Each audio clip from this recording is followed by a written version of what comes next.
ఉదయం 9 గంటలు కావస్తోంది సమయం. జూబ్లీ హిల్స్లో కార్తీక్ చెప్పిన అడ్రస్ చూసుకుంటూ బైక్ని నెమ్మదిగా పోనిస్తున్నాడు సంతోష్.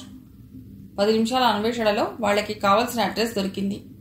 ముందు గేటు, దానికి 100 గజాల దూరంలో పెద్ద బంగళా కనిపించేసరికి అనుమానంగా కార్తీక్ మొహంలోకి చూశాడు సంతోష్. ఏరా, అడ్రస్ కరెక్టేనా అడిగాడు. ఇదే అడ్రస్ రా మరి. ఆ బంగళా కేసి కార్తీక్ కూడా అనుమానంగానే చూశాడు. మీ మావయ్య బాగా బలిసిన వాడా? నవ్వుతూ అడిగాడు సంతోష్. నాకు మాత్రం ఏం తెలుసురా, నేను ఎప్పుడైనా ఆయన్ని చూసొచ్చానా? చేతిలోని అడ్రస్ కాగితం కేసి పరిశీలనగా చూస్తూ అన్నాడు కార్తీక్. సరే చూద్దాం పదా. అయితే ఓకే, లేదంటే మళ్ళీ వెతుకులాట సాగిద్దాం అంటూ ఓ పక్కగా బైక్ని పార్క్ చేశాడు సంతోష్. గేట్ తోసుకుని ఇద్దరు లోపలికి వెళ్లారు. పక్కనే ఉన్న సెక్యూరిటీ గార్డ్ వీళ్ళని చూడగానే హడావుడిగా వచ్చాడు. కోన్ హై అంటూ. భగవంతం గారి కోసం వచ్చాం, ఆయన మా బంధువు అన్నాడు కార్తీక్. అచ్చా సాబ్ అని లోపలికి వెళ్ళమని పక్కకి తప్పుకున్నాడు గార్డ్. మనం వచ్చింది కరెక్ట్ అడ్రస్సేనేమోరా అన్నాడు సంతోష్ చిన్నగా. కార్తీక్కి కొంచెం అయోమయంగా అనిపించింది. తన మేనమామ నిజంగా అంతటి ఆస్తిపరుడా అని. ఇంటి ముందు ఓ పక్కగా పచ్చటి లాన్ పరుచుకుని ఉంది. దాని చివర గోడని ఆనుకుని గులాబీ, నందివర్ధనం, ఇంకా కొన్ని క్రోటన్స్ మొదలైన రకరకాల మొక్కలు పువ్వులతో నిండుగా ఉన్నాయి. ఇటు పక్కగా మేల్రకం నాపరాయి పరిచి ఉంది. దానికి ముందుగా 3 కార్లు పార్క్ చేసి ఉన్నాయి. ఇంటి ముందు ఎలివేషన్ చాలా బాగుంది. పై అంతస్తు కూడా చాలా ఆకర్షణీయంగా ఉంది. సింహద్వారం దగ్గరికి వెళ్లి కాలింగ్ బెల్ నొక్కాడు సంతోష్. కాసేపటికి రాములు వచ్చాడు ఎవరు అంటూ. భగవంతం గారు అన్నాడు కార్తీక్ లోగొంతుకతో. ఆ మాటకి పక్కకి చూశాడు రాములు. హాల్లో కూర్చుని పేపర్ చూస్తున్న భగవంతం కేసి. మీకోసమేనయ్యా అన్నాడు. లోపలికి రమ్మన్నట్టు తలూపాడు భగవంతం. రాములు చెప్పడంతో ఇద్దరూ లోపలికి వచ్చారు. ఇద్దరి కేసి భృకుటి ముడిచి చూశాడు భగవంతం. ఆయన చూడగానే ఇద్దరూ చిన్నగా షాక్ తిన్నట్లు అయిపోయారు. సరిగ్గా వారం కిందట కార్తీక్ని స్టేషన్ నుండి తన ఫ్లాట్కి తీసుకొస్తుంటే అమీర్పేటలో కార్ని ఓ ట్రక్ ఢీ కొట్టడం, తాము వెళ్లి ఆయన్ని లేవదీయటం అని చొప్పున గుర్తుకొచ్చాయి ఇద్దరికి. వీళ్ళని ఎక్కడ చూశాను అనుకుంటూ క్షణం ఆలోచించిన భగవంతానికి కూడా కాసేపటికి ఆనాటి సంఘటన గుర్తుకొచ్చింది. మీరు ఆ రోజు అమీర్పేటలో నా కార్ని ఓ ట్రక్ డాష్ ఇచ్చినప్పుడు కలిశారు కదూ అని అడిగాడు భగవంతం. అవునండి అన్నాడు సంతోష్. ఇప్పుడు నాతో మీకు పనేమన్నా ఉందా అడిగాడు భగవంతం. అబ్బే అదేం కాదండి, నేను మీ సిస్టర్ కల్పవల్లి గారి అబ్బాయినండి నసుకుతున్నట్లు చెప్పాడు కార్తీక్. కల్పవల్లి? అదేనండి మీ సిస్టర్ సంతోష్ చెప్పాడు. ఓ, కల్పవల్లి కొడుకువా? భగవంతం స్వరంలో ఉత్సాహం తొంగి చూసింది. పేపర్ పక్కన పడేశాడు. అవునండి. అండి ఏమిట్రా, రా కూర్చో నవ్వుతూ పిలిచాడు భగవంతం.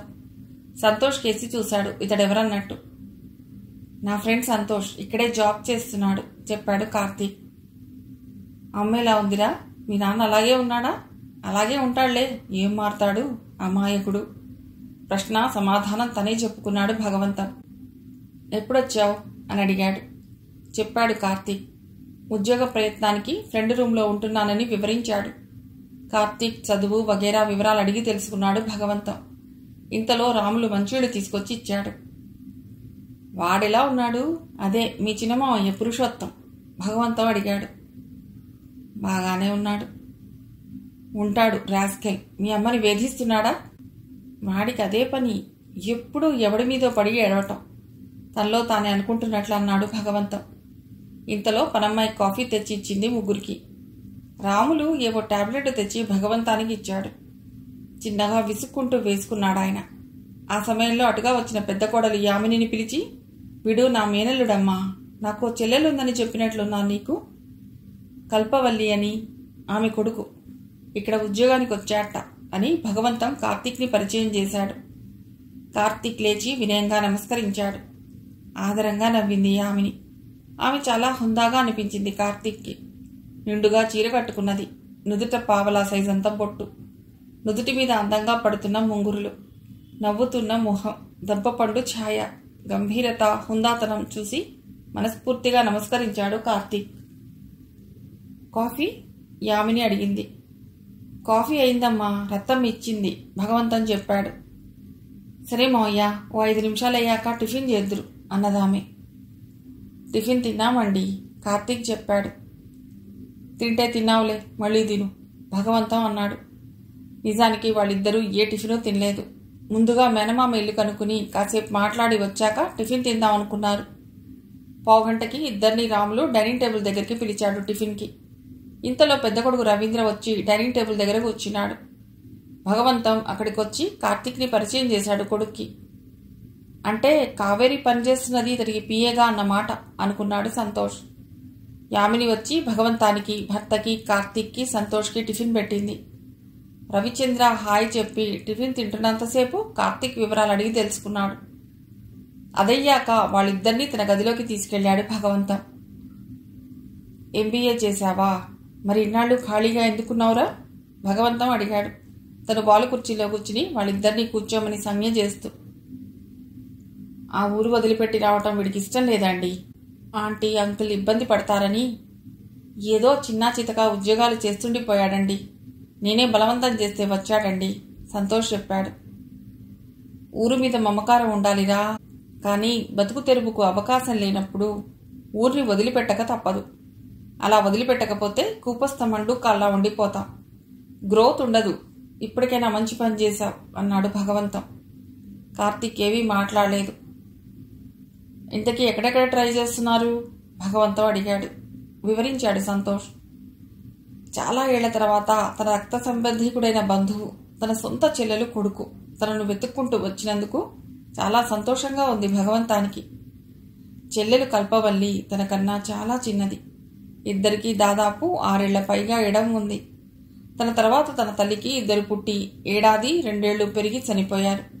కల్పవల్లిని భగవంతం చిన్నప్పుడు ఎత్తుకుని బాగా ఆడించేవాడు. కొద్ది క్షణాలు ఆనాటి జ్ఞాపకాలు అతన్ని కదిలించాయి. అమ్మాయిలా ఉందిరా, షుగర్లు బీపీలు అడిగిన ప్రశ్నే మళ్ళీ అడిగాడు. అవేవీ లేవండి, బాగానే ఉంది చెప్పాడు కార్తీక్. తనను అండి అంటున్నందుకు మనస్సులోనే నవ్వుకున్నాడు భగవంతం. కాసేపు ఏవేవో మాట్లాడాడు. తన చిన్ననాటి విషయాలు చెప్పాడు. కల్పవల్లిని తాను ఎలా ఆడించింది, ఎలా ఏడిపించింది చెప్పుకొచ్చాడు. అతడు ఆ విషయాలు చెబుతుంటే కార్తీక్ ఆ గదినంతా కలిగే చూస్తున్నాడు. చాలా ఖరీదైన గది. ఏ మూల ఏ వైపు చూసినా చాలా అందంగా సంపన్నంగా కనిపిస్తోంది. తాము గదిలోకి రాగానే రాములు ఏసీ వేశాడు. చల్లగా ఉంది. పైన ఫ్యాను తక్కువ స్పీడ్లో తిరుగుతోంది. భగవంతం ఉండి ఉండి ఏదో మాట్లాడుతూ మధ్య మధ్య ఏవేవో ప్రశ్నలు వేస్తున్నాడు. అలా చాలాసేపు గడిచింది. సంతోష్ సెల్లో టైం చూసి కార్తీక్ కేసి చూశాడు. ఇక వెడదామా అన్నట్లు. మేం వెళతామండి, దాదాపు 1 గంట పోయాకన్నాడు కార్తీక్ లేవడానికి ప్రయత్నిస్తూ. ఆ మాటకి భగవంతం వెంటనే ఏమీ అనలేదు. హాల్లోకి వచ్చారు. అతని వెంటే కార్తీక్, సంతోష్ వచ్చారు. భోజనం చేసి వెళ్ళండి, సోఫాలో కూర్చుంటూ అన్నాడు భగవంతం. ఆ మాటకి కాదు అని ఎలా చెప్పాలో కార్తీక్ అర్థం కాలేదు. సంతోష్ కేసి చూశాడు. ఇప్పుడా నిద్రలేచేది, టైం ఎంతైందో తెలుసా అన్న యామిని కసురులాంటి మాటకి ముగ్గురు అటు చూశారు. సండేనేగా, ఇప్పుడేమైంది ఆలస్యంగా నిద్రలేస్తే? ఆ వెంటనే వచ్చిన సమాధానం కేసి చూశారు. అది ఓ అమ్మాయి విసురుగా ఓ ప్రశ్నకి ప్రశ్నలాంటి సమాధానం. ఆమె నైటీలో ఉంది, జుట్టు విరబోసుకుంది. అయితే కార్తీక్కి, సంతోష్కి ఆమె మొహం కనిపించలేదు. భగవంతం మాత్రం ముసిముసిగా నవ్వుకున్నాడు. సండే అయితే మధ్యాహ్నం దాకా పడుకుంటావా? ఎన్నిసార్లు చెప్పాలి నీకు ఎర్లీగా నిద్రలేవాలని? అది గుడ్ హ్యాబిట్. యామిని కసిరింది. పో మమ్మీ అనేసి విసవిసా వచ్చి భగవంతం పక్కన సోఫాలో కూలబడిందామె. అంతే.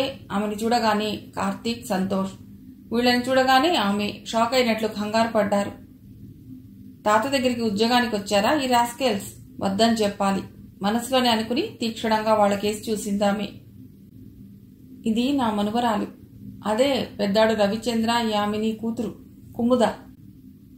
వీడు నా చెల్లెలు, అంటే కల్పవల్లి, నీకు అమ్మమ్మ వరుస అవుతుందిలే, దాని కొడుకు కార్తీక్ అని ఇద్దరికీ పరిచయం చేశాడు భగవంతం. కార్తీక్ చిరునవ్వుతో హాయ్ అన్నాడు. ఆమె కూడా అలాగే స్పందించింది. తన స్నేహితుడు సంతోష్ని పరిచయం చేశాడు కార్తీక్. అంటే కార్తీక్ నీకు మావయ్య అవుతాడన్నమాట ఆ వెంటనే అన్నాడు భగవంతం. ఓ క్షణం సేపు అప్రయత్నంగానే కుముద ఏదో తప్పు చేసిన దానిలా కళ్ళు మూసుకుంది. ఆ వెంటనే సర్దుకున్నది. రాములు తాత, కాఫీ అని కేకేసింది. రాములు ముసిముసిగా నవ్వుకుంటూ యామిని కేసి చూశాడు. నథింగ్, ముందెళ్ళి బ్రష్ చేసుకో, కూతుర్ని కసిరింది యామిని. ప్లీజ్ అమ్మా, కాఫీ, తాత కాఫీ అని గారాలు పోయింది కుముద భగవంతన్ దగ్గరగా జరుగుతూ. ఆయన నవ్వుకున్నాడు. కోడలు యామిని కేసి చూశాడు. ఆమె డైనింగ్ టేబుల్ దగ్గర ఏవో సర్దుతోంది. ఇంతలో భగవంతం చిన్న కోడలు నందిని వచ్చింది. తన గదిలోంచి బద్ధకంగా ఒళ్ళు విరుచుకుంటూ, ఆవులిస్తూ డైనింగ్ టేబుల్ దగ్గర కూర్చుంటూ. రత్తమ్మ, కాఫీ అని అరిచింది. పిన్ని, నాకు కూడా, కుముద అన్నది. నందిని కూడా బెడ్ కాఫీ తాగుతుంది. దీనికి రాను రాను మరీ గారం ఎక్కువైపోతోంది మావయ్య. ఓ పక్క మీరు, ఓ పక్క పిన్ని, బాబాయ్, దీన్ని మరీ గారాబం చేసేస్తున్నారు అని నవ్వుతూనే విసుక్కుంది యామిని. మా జనరేషన్ అంతే అక్క అని నవ్వేసి రత్తమ్మ ఇచ్చిన కాఫీ అందుకున్నది నందిని. కుముదకి కాఫీ అందించింది రత్తమ్మ. ఈ తతంగమంతా సరదాగా చూస్తున్నారు కార్తీక్, సంతోష్. తర్వాత నందినికి కూడా కార్తీక్ని పరిచయం చేశాడు భగవంతం. నందిని నైటీలో ఉంది. జుట్టంతా చెదిరిపోయి మొహం మీద పడుతోంది. నుదురు బోసిగా ఉంది. సప్పున యామిని కేసి చూశాడు కార్తీక్. ఆమెకి ఈమెకి ఎంత తేడా అనుకున్నాడు మనస్సులో. రుత్విక్ ఏడమ్మా? పెద్ద కోడలు యామినిని అడిగాడు భగవంతం. కుముదకి తమ్ముడే రుత్విక్. రవిచంద్రకి 2 సంతానం. నందినికి ఇంకా పిల్లలు లేరు. ఆదివారం వచ్చిందంటే వాడింటి పట్టున ఉంటాడా మావయ్య? పొద్దున్నే క్రికెట్ బ్యాట్ తీసుకుని పరిగెట్టాడు చెప్పింది యామిని. రుత్విక్ దీనికి తమ్ముడు. కుముదని చూపిస్తూ కార్తీక్కి చెప్పాడు భగవంతం. మరో 20 నిమిషాలు కూర్చుని లేచారు కార్తీక్, సంతోష్. వెడతామని భగవంతానికి చెప్పారు. యామిని కేసి నందిని కేసి చూసి చెప్పారు. వస్తుండు అన్నది యామిని. నందిని బాయ్ అన్నట్లు నవ్వింది. వచ్చే ఆదివారం భోజనానికి ఇక్కడికి వచ్చేరా అని కార్తీక్కి చెప్పి సంతోష్ కేసి చూసి నువ్వును అన్నాడు భగవంతం. ఇద్దరూ తలూపారు. కుముద కేసి చూసి తలాడించి బయటకొచ్చాడు కార్తీక్. ఆ వెంటనే సంతోష్, ఏంట్రా మీ మామ ఇంత హై ప్రొఫైల్ ఉన్న మనిషా? కుముద కంపెనీస్ ప్రొప్రైటరా? సంతోష్ బైక్ కొంత దూరం పోనిచ్చాక అన్నాడు. ఏమో, నాకు మాత్రం ఏం తెలుసు, ఇప్పుడేగా ఆయన నేను చూస్తున్నది కార్తీక్ అన్నాడు. అసలు మా మావయ్య ఇంత స్టేజీలో ఉన్నాడని మా అమ్మకి కూడా తెలియదురా. నాకే ఆశ్చర్యంగా అనిపిస్తోంది మళ్ళీ అన్నాడు కార్తీక్. ఆయన తలుచుకుంటే నీకు గంటలో ఉద్యోగం ఇచ్చేయగలడు యథాలాపంగా అన్నాడు సంతోష్. కార్తీక్ మాట్లాడలేదు. ఎంత తన మేనమామైనా ఆయన్ని ఉద్యోగం ఇప్పించమని అడగటం తనకిష్టం లేదు. అది ఇన్నాళ్లకు కలిసిన మేనమామని. ఆ మాటే అన్నాడు సంతోష్తో. అది నిజమేరా, ఊరికే అన్నాను, అడగమని కాదు.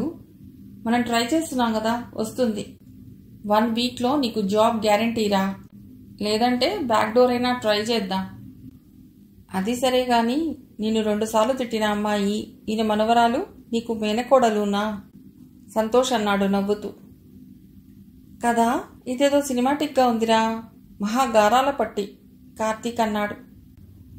అది సరే గాని మీ పెద్దబావమరిది దగ్గరే కావేరి పిఏగా పనిచేస్తుందన్నమాట సంతోష్ అన్నాడు. అవును కదా. మేనల్లుడు కార్తీక్, సంతోష్ వెళ్లిన తర్వాత వీధి వరండాలో చాలాసేపు కూర్చున్నాడు భగవంతం. ఉదయం చదివిన పేపర్ అక్కడే ఉంది. అందులో పిల్ల పేపర్ తీసి 5వ పేజీలో ఉన్న క్రైమ్ వార్తల్లో పైన పెద్ద హెడ్డింగ్లో తండ్రిని హత్య చేసిన సంతానం అన్న వార్తని మళ్లీ చదివాడు భగవంతం. ఉదయం చదివిన దగ్గర నుండి ఆ వార్త అతడి మెదడులో మెదులుతూనే ఉంది. కార్తీక్ వచ్చిన దగ్గర నుండి అతడు వెళ్లేదాకా మనసులో దాని తాలూకు ఆలోచనలు తాత్కాలికంగా మరుగున పడ్డాయి గాని ఇప్పుడు మళ్లీ అతడి మెదడును తొలిచేస్తున్నాయి. ఎన్నిసార్లు అడిగినా ఆస్తి పంచడం లేదని, ఈ మధ్య ఎవరో ఒక ఆమెతో సన్నిహితంగా మెలుగుతున్నాడని, భార్య చనిపోవటంతో ఒకవేళ 2వ పెళ్లి చేసుకున్నాడా, ఆస్తి ఆమెకి ఇచ్చేస్తాడా లాంటి ఆలోచనలతో 2 కొడుకులు తండ్రిపై దౌర్జన్యం చేశారు. వాళ్ళకి చెల్లెలు కూడా సహకరించింది. చివరికి తండ్రిని చంపేసి ఓ మూటలో గట్టేసి ఇంట్లోనే గొయ్యి తీసి పాతిపెట్టారు. చుట్టుపక్కల వాళ్ళకి ఏదో అనుమానం రావటంతో వాళ్ళు పోలీసులకు ఉప్పందించారు. పోలీసులు రంగంలోకి దిగారు. తీగలాగితే డొంకంతా కదిలింది. పోలీసులు మర్యాద చేసేసరికి 2 కొడుకులు నేరం అంగీకరించారట. క్లుప్తంగా ఇది వార్త. ఈ మధ్య అతడు పేపర్ తీసి మొదటి పేజీలో ముఖ్యమైన వార్తలు చదివేశాక టాబ్లాయిడ్ అందుకుని ముందుగా అందులో క్రైమ్ వార్తలే చదువుతున్నాడు. ఇంచుమించు ప్రతిరోజు తల్లిదండ్రులపై సంతానం దౌర్జన్యం, తల్లిదండ్రులకు తిండి పెట్టక బయటికి గెంటేసిన సంతానం లాంటి వార్తలు లేకుండా ఉండటం లేదు. పోనీ ఆస్తిని పంచిచ్చేస్తే తల్లిదండ్రులని సక్రమంగా చూస్తున్నారా అంటే అదీ లేదు. ఆస్తి రాయించుకుని తల్లిని రైల్వే స్టేషన్లో వదిలేసిన కొడుకు, తండ్రిని వృద్ధాశ్రమంలో చేర్చిన సంతానం, కన్నవాళ్ళని సంతోషపెడుతున్న సంతానం అన్న వార్తల దాఖలాలు ఎక్కడా కనిపించటం లేదు. భగవంతం ఆ వార్తని క్షుణ్ణంగా చదివాడు. ఇప్పుడు మళ్లీ చదివాడు. డబ్బు ఎంత పనైనా చేయిస్తుంది, ఆప్యాయతలను చిదిమేస్తుంది, బంధుత్వాలను ఛిద్రం చేస్తుంది, ప్రేమాభిమానాలను మంటగలిపేస్తుంది. కానీ ఆ డబ్బు కోసమే మనిషి వెంపర్లాడతాడు. ఆ డబ్బు కోసమే ఎంతకైనా తెగిస్తాడు. కళ్ళు మూసుకుని కుర్చీలో వెనక్కి వాలి కూర్చున్నాడు భగవంతం. అతడిలో ఆలోచనలు గజిబిజిగా సాగుతున్నాయి. అతడిలో భయం కన్నా బాధే ఎక్కువగా సుళ్ళు తిరుగుతోంది. అసలు ఈ పదవి హోదా ఎందుకు తనకి? 65 ఏళ్ళు వస్తున్నాయి. అన్నింటినీ ఇద్దరికీ అప్పగించేసి తను తప్పుకుంటే, ఏ కాశీయో వెళ్ళిపోయి శేష జీవితం అంతా గడిపేస్తే, పోనీ చెల్లాయి కల్పవల్లి దగ్గరికి వెళ్ళిపోయి అక్కడ ప్రశాంతంగా ఉంటే, ఈ ఆలోచన మనస్సుని కాసేపు శాంతపరిచింది. కానీ అంతలోనే వివేకం ఎదురు తిరిగింది. అల్లుళ్లపై పెత్తనం చెలాయించడానికి 2 గద్దల్లా కాచుకుని కూర్చున్నారు తన వియ్యంకుళ్ళు చిదంబరం, అనంతమూర్తి. ఇద్దరూ ఎట్టి పరిస్థితుల్లోనూ నమ్మదగ్గ వాళ్ళు కాదు. వీళ్ళని ఆర్పేస్తారు. వీళ్ళు అంటే తన కొడుకులు. అంత తెలివైన వాళ్ళు, లౌక్యం తెలిసిన వాళ్ళు కాదు. హెచ్చరించింది వివేకం. అతడిలో బలంగా ఈ అభిప్రాయం నాటుకుని ఉండటం వల్లనే ఇంతవరకు అన్నీ వాళ్ళకి పూర్తిగా అప్పగించలేదు. తనకి ఓపిక ఉన్నంతకాలం వాళ్ల వెనకాల తానుండక తప్పదు అనుకుంటున్నందువల్లనే వియ్యంకుళ్ల ఆటలు సాగటం లేదు, సాగనివ్వటం లేదు. బాబుగారు అన్న రాములు పిలుపుతో ఉలిక్కిపడి కళ్ళు తెరిచాడు భగవంతం. చాలా టైం అయిందయ్యా, స్నానం చేయరు అడిగాడు రాములు. అప్పుడు గుర్తుకొచ్చింది తానంతవరకు స్నానం కూడా చేయలేదని. బద్ధకంగా లేచి లోపలికి వెళ్ళాడు భగవంతం. ఒంట్లో బాలేదా అయ్యగారు అడిగాడు రాములు. బాగానే ఉందిరా, ఏదో బద్ధకంగా కూర్చుండిపోయాను అన్నాడు భగవంతం. అతడి రోజువారీ దినచర్యలో ఆ రోజు క్రమం తప్పింది. తనలో తానే నవ్వుకున్నాడు. ఇహ క్రమం తప్పుతూనే ఉంటుందేమో అని అనుకున్నాడు. చచ్చా ఎందుకలా, ఇప్పుడేమైందని అని అంతలోనే సర్దుకున్నాడు. అతడు హాల్లోకి వస్తుంటే పెద్ద కోడలు యామిని కనిపించింది పనమ్మాయికి ఏదో చెప్తూ. ఆమెను చూసినప్పుడల్లా అతడికి ఏదో కొంత ధైర్యంగా అనిపిస్తుంది. ఆమె తెలివైనదే కాదు, ఇంటిని నేర్పుగా నడుపుకురాగల మనిషి అనుకున్నాడు. ఆమెను చూసినప్పుడల్లా అతడి మనసులో ఈ ఆలోచన వస్తూనే ఉంటుంది. హాల్లోనే ఉన్న టీవీ ముందు కూర్చుని ఉన్న చిన్న కోడల కేసి కూడా చూశాడు. ఆమె ఇంకా స్నానం కూడా చేసినట్లు లేదు. ఉదయం నిద్రలేచిన నైటీలోనే ఉంది. యామిని స్నానం చేయటం, దేవుడికి దండం పెట్టుకోవటం అన్నీ అయిపోయాయి. తన భార్య కుముదవల్లి ఉన్నప్పుడు క్రమం తప్పకుండా దేవుడికి పూజ చేసేది. ఆమెతో పాటు తాను కాసేపు ధ్యానం చేసేవాడు భగవంతం. ఆమె కాలధర్మం చేశాక ఆమెతో పాటే కొన్ని అలాంటి అలవాట్లు తన నుండి దూరమైపోయాయి. ఇప్పుడు ఆ పని తన పెద్ద కోడలు యామిని చేస్తోంది. ఏదైనా పండగొచ్చినా, ఇంట్లో ఏదైనా శుభకార్యం జరగబోతున్నా ఇల్లు శుభ్రంగా కడిగించి మామిడి తోరణాలు కట్టించటం వగైరా పనులన్నీ యామినే దగ్గరుండి చేయిస్తుంది. అందుకే ఆమె అంటే భగవంతానికి గౌరవాభిమానాలు ఎక్కువ. ఇంతలో డ్రెస్ మార్చుకుని హడావిడిగా వెడుతున్న కూతురు కుముదని అడిగింది యామిని. ఇప్పుడెక్కడికి అని. తల్లికేసి విసుగ్గా చూసి ఫ్రెండ్ దగ్గరికి అని చెప్పింది కుముద. ఎంతసేపట్లో వస్తావు యామిని అడిగింది. అబ్బా ఏంటి మమ్మీ, ఎంతసేపట్లో వస్తావు ప్రశ్న రెట్టించింది యామిని. వస్తాలే 1 అవర్లో కూతురు మాటకి గోడగడియారం కేసి చూసింది యామిని. ఏంటి మమ్మీ మిలిటరీ రూల్స్ నువ్వును అని విసుక్కుంటూ పరుగులాంటి నడకలో వెళ్ళిపోయింది కుముద. ఆమె వెళ్ళిన 10 నిమిషాలకు వచ్చాడు కొడుకు రుత్విక్. అయ్యాయా మీ పెత్తనాలు యామిని అడిగింది కొడుకుని. పెత్తనాలేంటి, క్రికెట్ మ్యాచ్ ప్రాక్టీస్కి వెళ్ళాను, ఇంటర్ కాలేజ్ కాంపిటీషన్స్ ఉన్నాయి చెప్పాడు ముఖం మీద పడుతున్న జుట్టుని పైకి తోసుకుంటూ రుత్విక్. మధ్యాహ్నం భోజనం చేసి పళ్ళు కెలుక్కుంటూ హాల్లో కూర్చున్నాడు అనంతమూర్తి. కాసేపు పనయ్యాక ఇంట్లోంచి బయటకు వచ్చాడు. ఇంటికి అరఫర్లాంగు దూరంలో ఉన్న పాన్ షాప్కి వెళ్ళి ఓ సిగరెట్ కాల్చుకుంటే గాని అతడికి అన్నం తిన్నట్లు అనిపించదు. ఇంట్లో సిగరెట్ కాల్చటానికి భార్య విమల ఒప్పుకోదు. పాన్ షాప్కొచ్చి సిగరెట్ తాదాత్మ్యంలో ఓ 5 నిమిషాలు మునిగి సిగరెట్ ఆఖరి దమ్ములాగి తృప్తిగా మూతి తుడుచుకుని అనంతమూర్తి ఇంటికి బయలుదేరుతుంటే అతడి సెల్ ఫోన్ మోగింది. తీసి చూశాడు. పేరు లేదు. ఎవరు చేసింది తెలియదు. ఆన్ చేసి హలో అన్నాడు. భోజనం అయిందా మూర్తిగారు? అవతల ఓ పురుష కంఠం ప్రశ్నించింది. అయ్యింది. మీరెవరు? మర్చిపోయారన్నమాట. అవునులేండి, చానాళ్ళయిందిగా. సారీ, గుర్తుకు రావటం లేదు. ఎవరు చెప్పండి? అనంతమూర్తి గుర్తు తెచ్చుకోవడానికి ప్రయత్నిస్తూ అడిగాడు. ఎంత ఆలోచించినా అతనికి ఆ స్వరం గుర్తుకు రావటం లేదు. 7-8 ఏళ్లు వెనక్కి వెళితే గుర్తుకొస్తుందేమో చూడండి అన్నది ఆ స్వరం. అనంతమూర్తి కొంచెం కంగారు పడ్డాడు. 7-8 ఏళ్లు ఆలోచించాడు. శరీరం చెమటలు పట్టడం ప్రారంభించింది. గుర్తుకు రావటం లేదు కదూ? రాదులేండి. ఎందుకంటే ఓడ దాటేదాకా ఓడ మల్లయ్య, దాటేశాక బోడి మల్లయ్య కదా మన సామెత. దీన్నే ఏరు దాటాక తెప్ప తగలబెట్టడం అంటారు కదా. ఆ మాటకి అనంతమూర్తికి గతం లీలగా గుర్తొచ్చింది.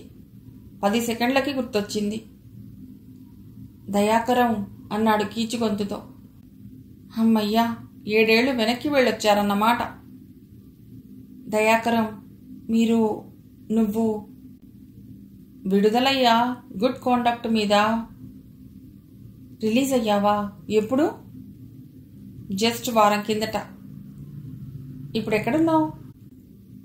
ఇప్పుడు రాజమహేంద్రవరంలో. ఓ వారం పోయాక అక్కడికి వస్తా. మన మధ్య ఇంకా కొన్ని లావాదేవీలున్నాయి కదా, సెటిల్ చేసుకుందాం. అవును, ఇప్పుడు నువ్వు సారీ ప్రముఖ పారిశ్రామికవేత్త భగవంతం గారి బంధువుటగా.